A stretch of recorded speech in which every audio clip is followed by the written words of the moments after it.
সকাল সবাইকে ওয়ান্ডারনিক্সের নতুন একটা ব্লগে সবাইকে স্বাগত। সকাল সকাল ঘুম থেকে উঠে পড়েছি, টিউশন পড়াতে যাবো তাই 7টা বাজতে 2-4 মিনিট বাকি আছে। তো 7টার মধ্যে বেরিয়ে যাবো, যেহেতু 2-3 মিনিটের রাস্তা, খুব একটা দেরি হবে না পৌঁছাতে। আর এখানে বোন ঘুমিয়ে আছে, তো মা উঠে পড়েছে, মা ঘরে যে কাজ সেসব কিছু করছে। আমি টিউশন পড়াতে যাবো, টিউশন পড়েই তোমাদের সাথে দেখা হচ্ছে। আমি টিউশন পড়ানোর জন্য বেরিয়ে পড়েছি।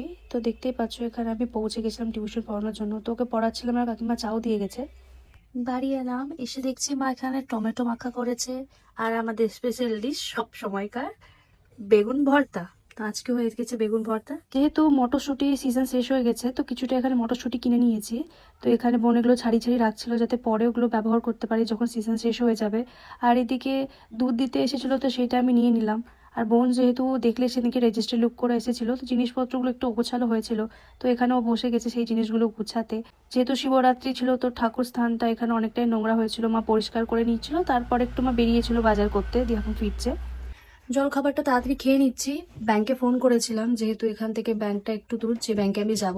তো বললো ব্যাংক 2:30 অবধি খোলা আছে। তো আমি জল খাবারটা তাড়াতাড়ি খেয়ে নিই, দিয়ে আমি বেরিয়ে পড়বো।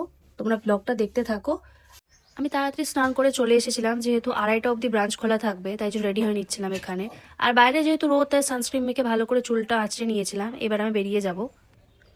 রেডি হয়ে পড়েছি, আর 10-15 মিনিটের মধ্যে বেরিয়ে যাব। এখানে রেডি হয়ে গেছে। আমি একটা কার্ডিগানও নিয়ে নিয়েছিলাম যদি ঠান্ডা লাগে তাহলে। তো এখানে দেখতেই পাচ্ছ বাড়ির যে সামনে রাস্তাটা, ওটা দিয়ে যাচ্ছিলাম। তো আমি টোটোতে করেই যাচ্ছিলাম, যেহেতু বেশি সময় লাগবে না, খুব জোর 10 থেকে 15 মিনিটের রাস্তা। আর এখানে দেখতেই পাচ্ছ আমি পৌঁছে গেছি।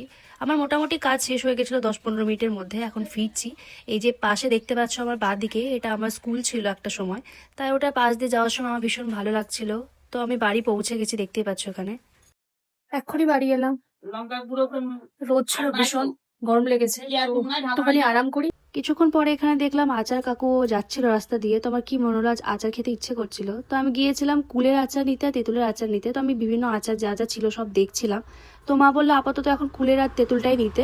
তো এখানে আমি কুলের আর তেঁতুলের আচারটা নিয়ে নিচ্ছিলাম, তারপর বাড়ি এসে খাচ্ছিলাম। মোটামুটি কুল যেহেতু খাচ্ছি, আর কুলের আচারের মতন করে মা 2-1বার বানিয়েও দিয়েছে, ওই জন্য আমি আজকে তেঁতুলটা আগে খেয়ে দেখছিলাম। তেঁতুলটা ভীষণই টক ছিল, কিন্তু আমার খেতে ভীষণ ভালো লাগছিল। তো মোটামুটি তেঁতুলের আচারটা আমিই শেষ করেছি, বোন আর মা কুলেরটা বেশি খেয়েছে। তো দেখতে পাচ্ছ এখানে আমি খেতে শুরু করেছি, তো আমি অর্ধেক শেষ করেছিলাম, বাকি অর্ধেক পরে শেষ করেছি। আলুর চোখা না রে, তো বিহারিদের স্পেশাল আলু ভুজিয়া। কিছুক্ষণ পরে আমিও খেতে বসে গেছিলাম দুপুরে, দেখতেই পাচ্ছ। তারপরে এখানে একটুখানি দই রাখা ছিল ফ্রিজে, সেটাও খাচ্ছিলাম। তার সাথে সাথে সেদিনকে যেটা দেখিয়েছিলাম ক্ষীরের মতন, কিন্তু অ্যাকচুয়ালি ওটা দই ছিল, তো ওটা অল্প একটু ছিল, তো সেটাও আমি নিয়ে খেয়ে নিচ্ছিলাম। বাইরে বসেছিলাম, আর এখানে কুকুরগুলো চিৎকার করছিল, তাই পিছন করে আমি বারবার তাকিয়ে তাকিয়ে দেখছিলাম। আর সন্ধ্যের দিকে আলুর পকোড়া করে দিয়েছিল, তো সেইটাই খাচ্ছিলাম। তো ভিডিওটা এত দেরি রইলো, আশা করছি ভিডিওটা তোমাদের ভালো লাগবে। ভালো লাগলে লাইক শেয়ার সাবস্ক্রাইব করে দিও ওয়ান্ডারনিক্সকে। এরকম নতুন নতুন ব্লগ দেখার জন্য আমাকে অবশ্যই ফলো করে নিও।